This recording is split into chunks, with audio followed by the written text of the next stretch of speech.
¿Qué pasa, campeones? And welcome to the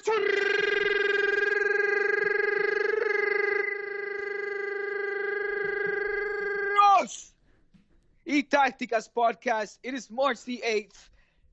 And dear Madridista listeners, it is March the 8th. And more than ever do I emphasize the date of today because take notice. Things will turn around from here on in. Mark it in your books. Write it down. Take a picture because this was Joan Laporta's, Barca's new president's first day in office. And this is gonna mark a before and after, ladies and gentlemen. So mark this day. It is March 8th. Welcome to the Churros y Tácticas Podcast.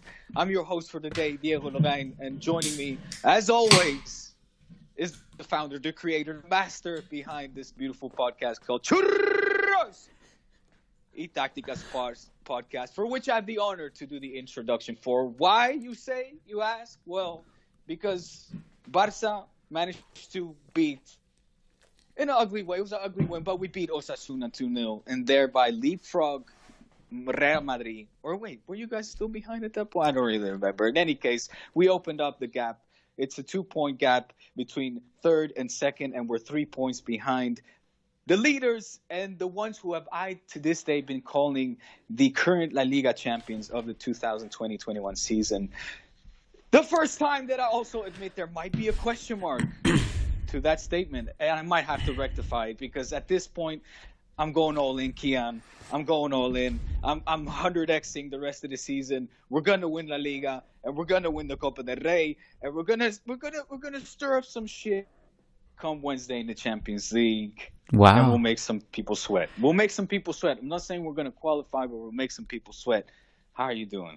Geez, it almost sounds like, with all your excitement and the turning point in a new era, it almost sounds like Xavi and Iniesta are going to walk through that door along with a young Piqué, a young Messi, a young Busquets, and Puyol, and that's it. They're all coming back home. Sometimes I feel like we forget that's all this excitement about Laporta. Kind of forgot that maybe his success was down to the greatest generation in Barcelona's history. I don't know. Could be wrong. Just me. I'm not an expert, but. Or maybe, Kiyan, let me counter that point. Maybe it's for being true to the style that has been making Madridistas sweat ever since the biggest man, Johan Cruyff, stepped into the pitch of the Camp Nou as the player, and then of course more impactful in my opinion as a coach. And it started to turn things around, my friend. We're catching up on you, and that's why Madridistas are shitting themselves right now. Because if Laporta does things right, and he stays true to the game, to the style, to the game that has made us what we are today, that I identify with, the style of play that has brought us the biggest success, that has been doubling your titles. Yes, okay, we're still up there in Champions League. It's all even, and it's cute. I know Madridistas like to talk about the black and white days in the previous, Champions League. Let's call them Champions League trophies you won back in the day. But ever since, let's say, in the time of the television turned into color TV, okay, color TV Champions Leagues, we're on par. Whereas like in the league, we've been smacking you out the park. The Copa del Rey, obviously, there's not even a competition anymore. It's the title we hold least dear. But let's just talk about the two main ones: Champions League and Liga. It's been Barca, and I understand it makes you sweat because you're like, oh shit. Does it 6 years of Laporta now, and then probably Victor Font will get so 12 years more of dominance, and then catching up and taking over us? No. Devastated. So terrified of all of this. So any other parameters you would like to set for your criteria? So you want color TV? Let's go. Okay. Anything else? Maybe let's go. Maybe between the eras of 2006 or 2008 to 2013, let's say. What? Anything else? Any other parameters you like to share with us to pretend like you're even with us as a club? Real Madrid, you're still gonna win some trophies. We're not gonna be greedy and take it all. You throw a dog a bone sometimes, of course. But it's over. Okay. If this gets done right, we're back to glory, golden age, baby. It's the beginning of a bull market. Put your money on the winners. Extremely it's the beginning happy of a for bull you. market. We're about to 100x this baby. Let's go on a funky ride. I'm extremely listen. happy for you. I'm extremely I'm happy excited, for you. as you can maybe tell. I'm a little excited, Kiyan. Well, either way, like this sounds like very similar to your rant after the Clasico when you were like, we were closer to the 1-1 than you were to the 2-1 or whatever your argument was. That's great. We were. The best thing that could happen for me and any Madridistas is for you guys to be hopeful and keep your expectations really, really high for this era that's about to be ushered in, because it's only what do you disappointment guys from here. have in store? What's in store over in the Bernabeu? More, I don't know, Zizou crossing. I'm actually. Come on, what's in store? What's nothing. in store? Nothing. There's nothing in store at the moment. I'm not claiming Madrid anything you is guys, better on this side.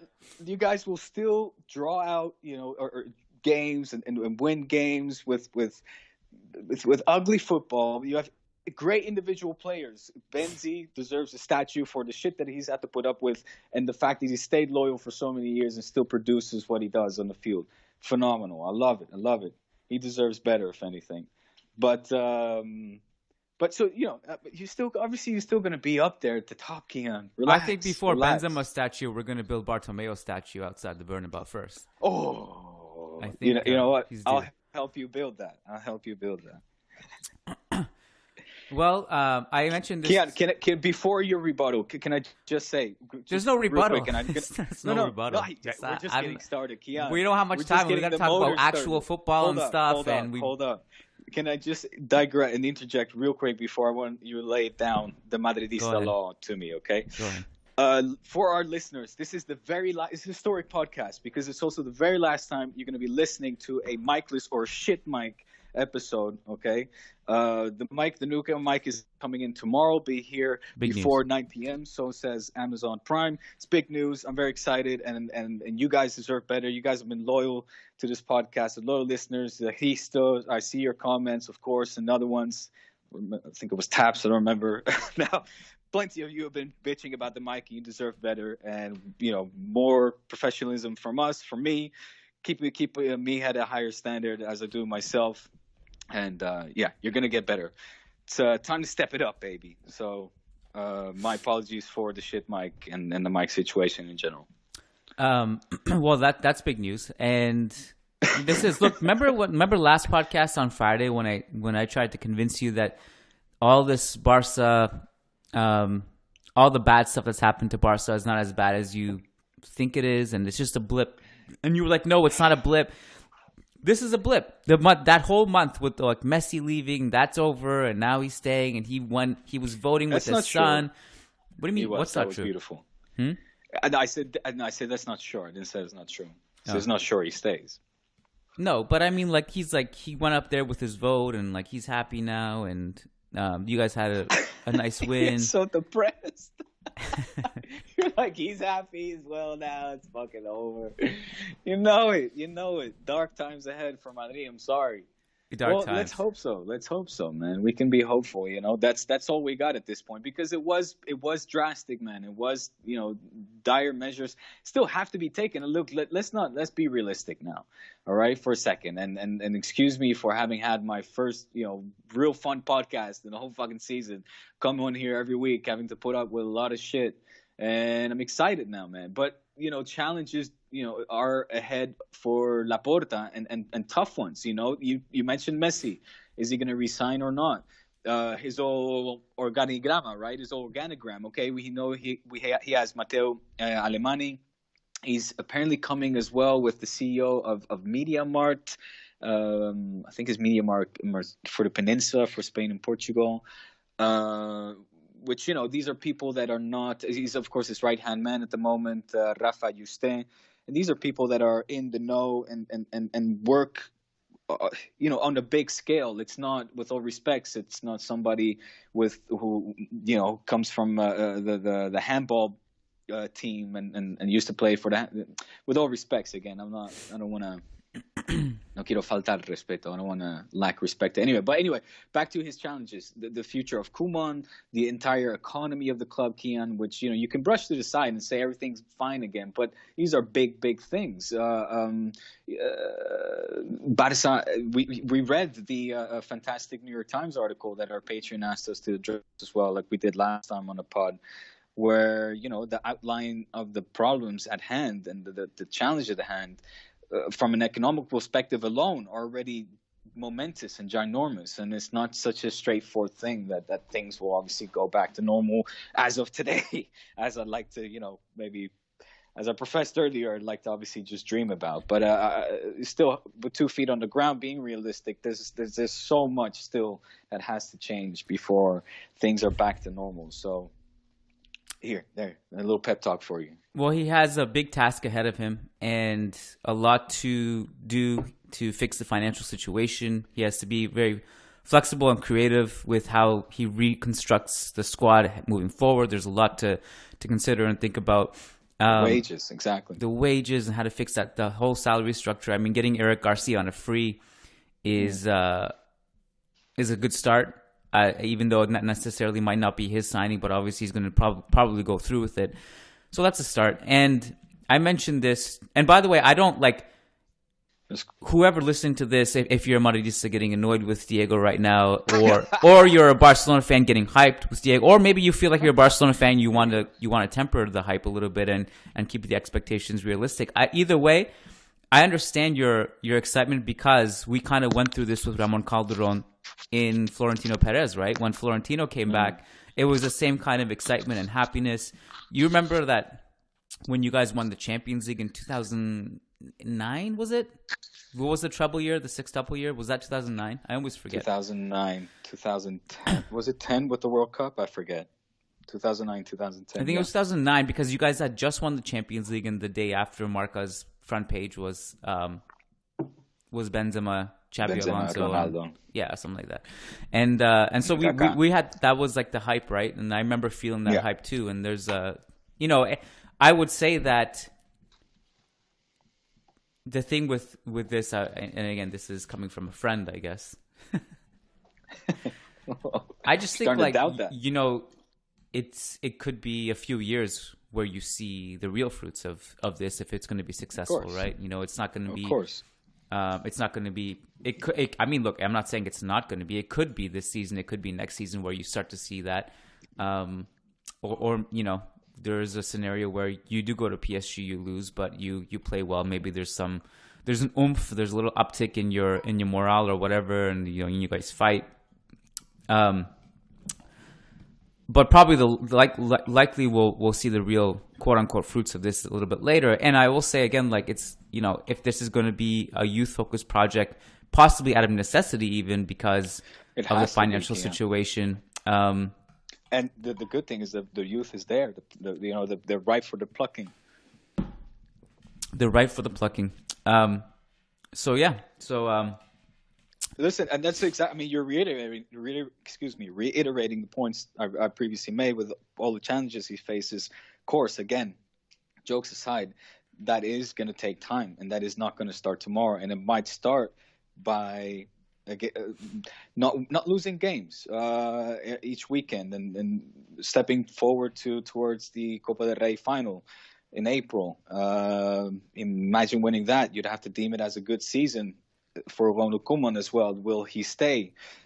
What will the end of the league fight actually look like? Right now, hay liga, coño, y hay muchísima liga. That's for sure. There's 3 fucking cars racing towards the finish line, and we'll see at this point who gets there first, because Barca still has to face Atletico, Clásico, big teams, and that goes for all 3. So, and points are being dropped, and man, like I said, Barca won ugly at the top of the show against Osasuna. This was not a pretty performance, with the golazos aside, because both Jordi Alba with a zapatazo, and then Ilaix Moriba with his also beautiful individual effort on his left foot, by the way. He's right-footed, so curling that beauty in.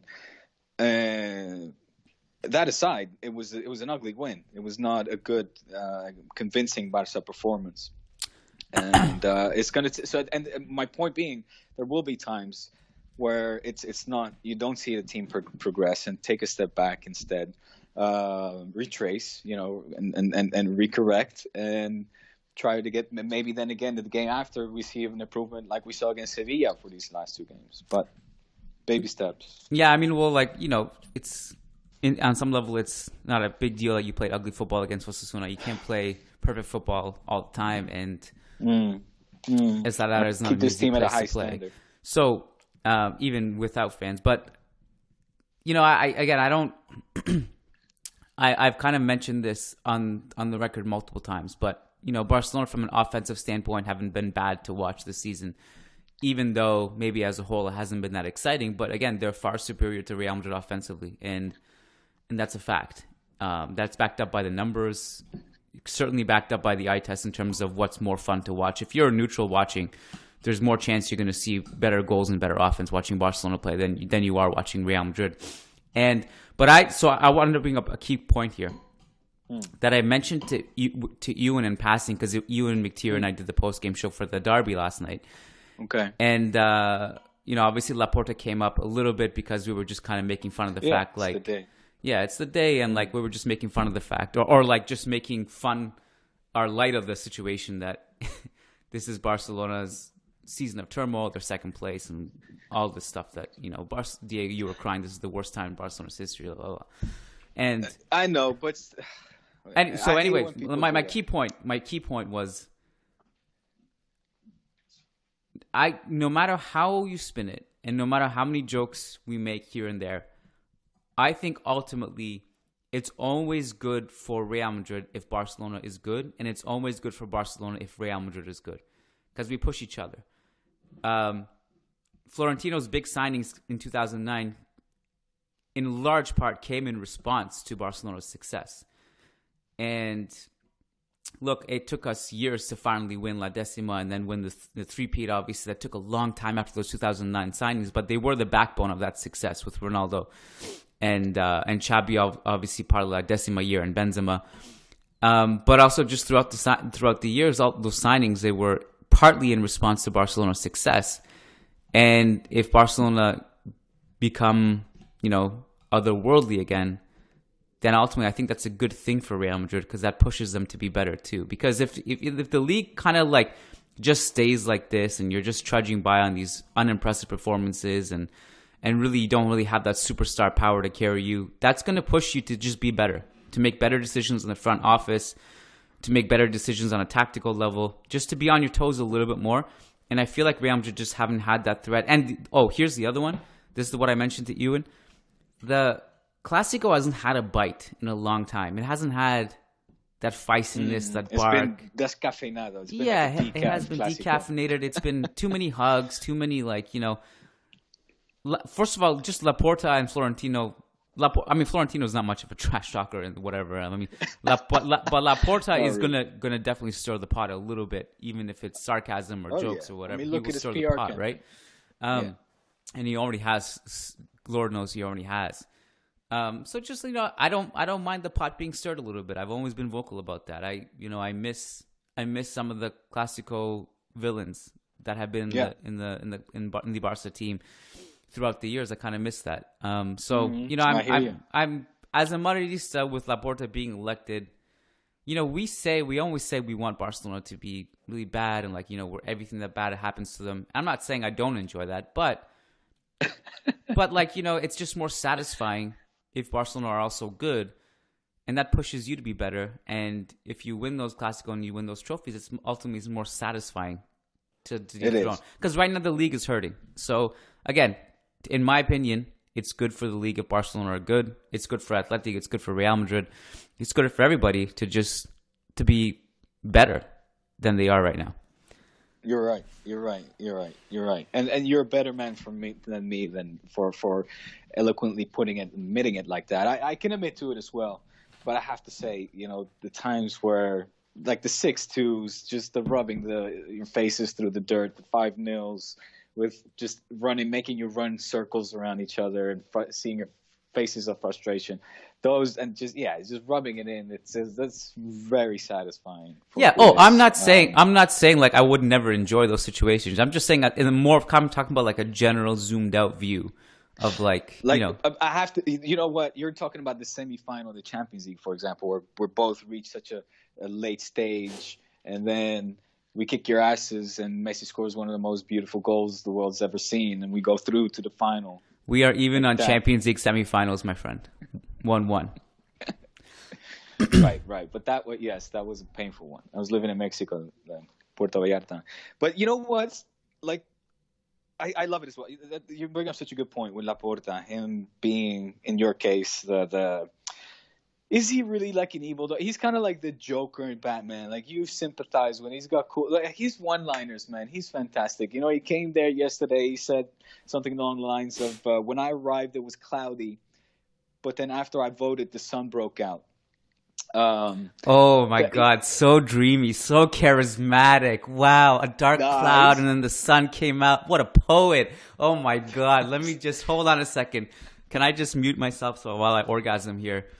Over these, my God! Let me get my Johan Cruyff picture. Oh God, you love it. You guys love it. You guys love that Laporta's back. There's been too many years where we've had people in el mandato, like leading the club through these years, where like I can talk a lot about Florentino, and there's one thing that I will say. Like you say, he's not a trash talker, but he's a smooth walker. Like he, smooth walker, I like works that. The rooms. Huh? I like smooth walker. Smooth walker. I just came up on it on the spot.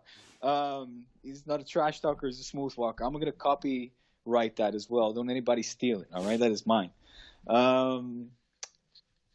He works the room, right? You can see him in a smoke-filled room in the back, or in the dark, in the corner doing his deals, and he works like a don, like a mafia boss, like a godfather.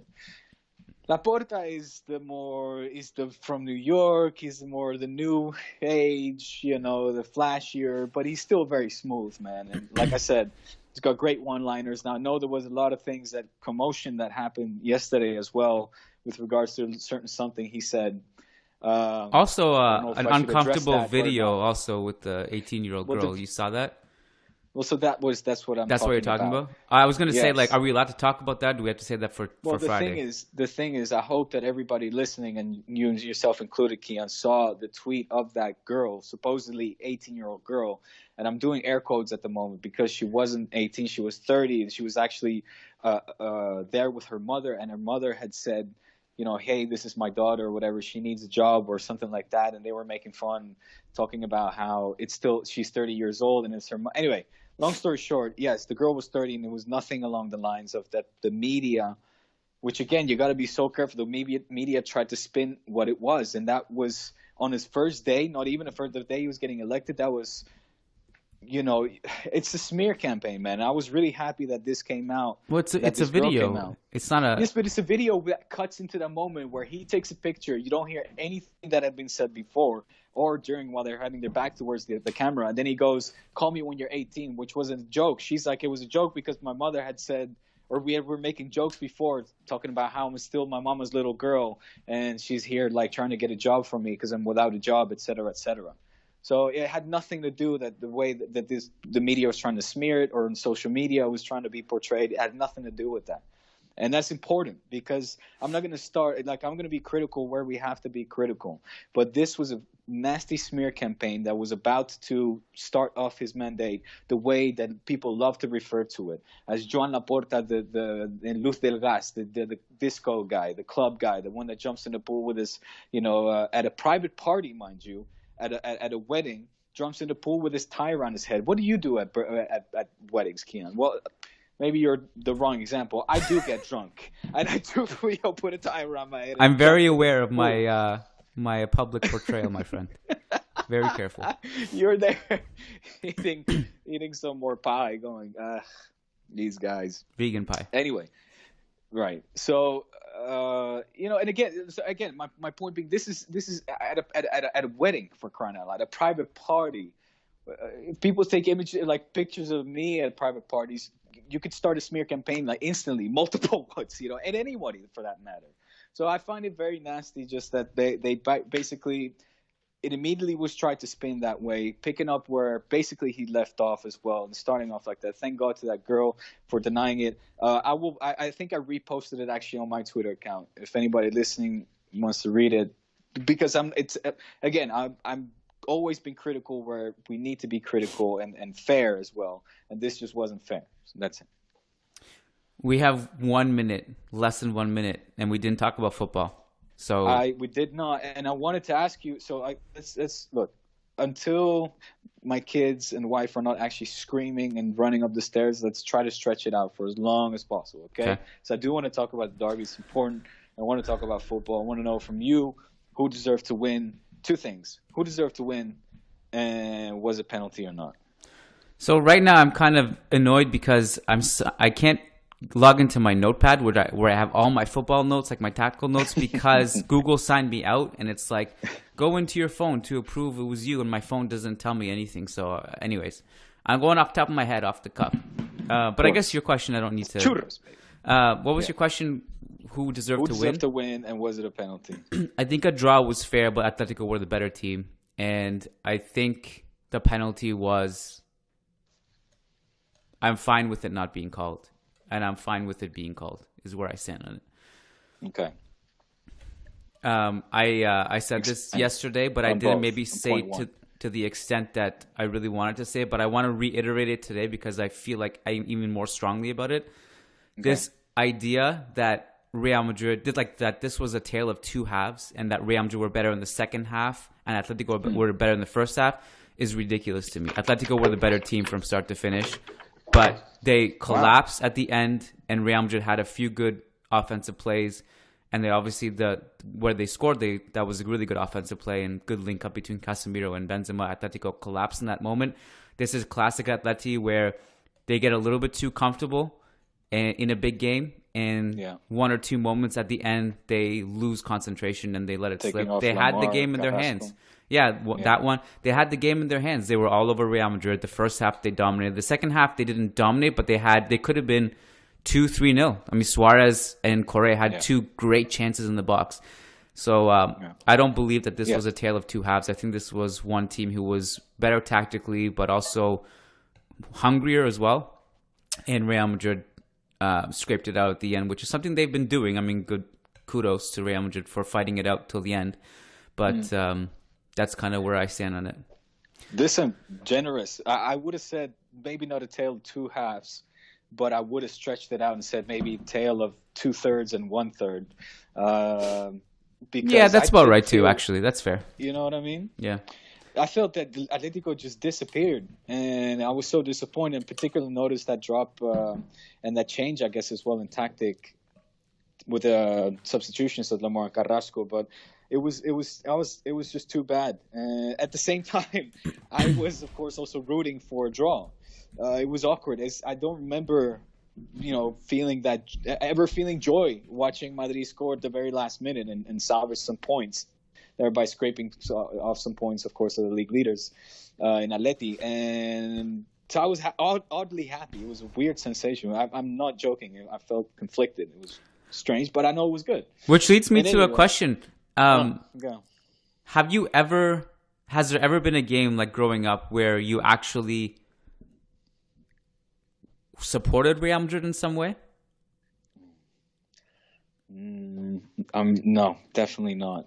Like, not even the slightest. And I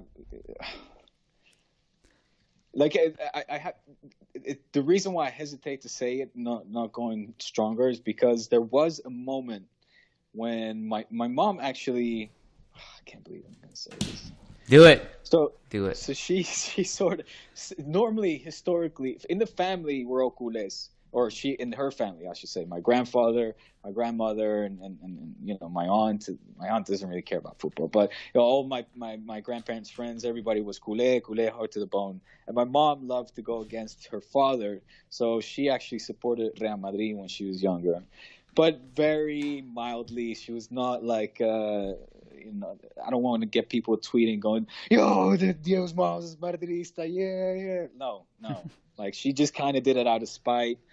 And But her argument was, I do want Spanish team to win I do want Spanish teams to win. Yeah. On at any given occasion, and there was a moment where I was kind of like thinking, me too, like fuck, I guess, until I saw Madrid win, fucking bullshit ass Champions League with Mijatovic and Anelka, miracle stuff, and I was like, how is this possible? And Anelka miracle and stuff. And against Valencia as well, they so deserved it. They got nothing. It was just got thumped on the day.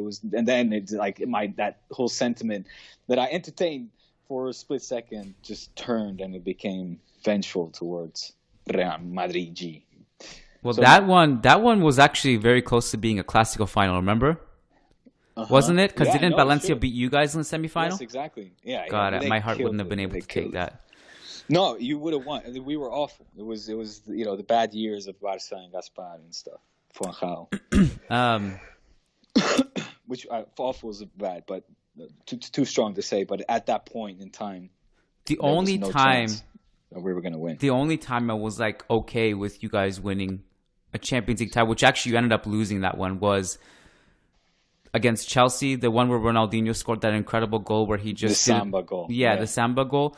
Those two ties, I hated Chelsea so much that I was like, okay, you know what? This one time, I honestly don't care if Barcelona beats these guys because I hate them so much. It was just something about them, the arrogance, something. Yeah. I can't explain it. You know what I mean, right? Mourinho. Yeah, of course, Mourinho. Well, yeah, and that was before Mourinho arrived to us and did the whole intro. So I hated him at that time too. And there's just a whole vibe I didn't like from Chelsea. Exactly. That's the vibe that Mourinho instilled at that time. That's when he came to Madrid. It was exactly like that. Now you understand like the sentiments of culé. Imagine Chelsea and then the worst team that you could probably, or that I could possibly even imagine. Like your most bitter or fiercest of enemies, of opponents, in the case of Real Madrid. And then it was that atmosphere, that ambiente of Chelsea that you would see, that you just got a bad vibe from it in Real Madrid shirts. It was like double the there's so much animosity. I really did. That was probably the height of animosity, proper animosity I felt towards Real Madrid and even Real Madrid supporters. I never understood. I was like, how could you be a Real Madrid supporter? I never understood it. Being very open here, huh? What's that? Don't hate. I'm going through. No, it's great. This is why it's churros. Exactly. So this is something that because we recorded a little bit later, we had a tweet from Atletico Madrid today. Did you see that? I did not. All right. So this is a big discussion right now as we record. I also tweeted about this, and so this is on the back of the penalty. So if you remember, so you know who the ref was, right? Of the Madrid derby, Hernandez. Hernandez. Look, as whatever I said about the penalty, I'm okay with it not being called. Obviously, this has deeper scars because Hernandez was the one who looked at the VAR replay in the Clásico and decided Varane was not going to get a penalty after getting absolutely manhandled. So this has deeper scars, and Madridistas hate this guy. And right. Mr. I read Marca and us also. Yeah, and Mr. Chip put out that tweet, the stat of he's I think reviewed 22 decisions this season, and this was the first time that he decided not to overturn it. So again, look, the Real Madrid fans are really heated about this guy. Butragueño, after the game yesterday, said, he just basically said, once more, Real Madrid were not lucky with Hernandez. And Atletico Madrid put out a tweet today. I'll read the Spanish one. The tweet is in Spanish. I'll just read it. Critican hasta los aciertos. Algunos están acostumbrados a tener siempre el viento a favor. Exactly. I read that. You did read it. Okay. So this has been, so first of all, I just want to say one thing. Real Madrid's Twitter account is one of the most boring Twitter accounts in the history of Twitter accounts. It is so just like, play it safe. We're not going to talk trash. We're just going to post videos of our training, just cute videos of passing and stuff. And I'm thankful for that, actually. I'm okay with that because you don't, it doesn't, like it just, these tweets from admins on these official accounts And I'm 100% sure that this account, I don't know who runs that account, but I'm 100% sure that it's probably not the admin just pulling a tweet out of his ass. I'm sure this was from top down. Let's get a message out, obviously.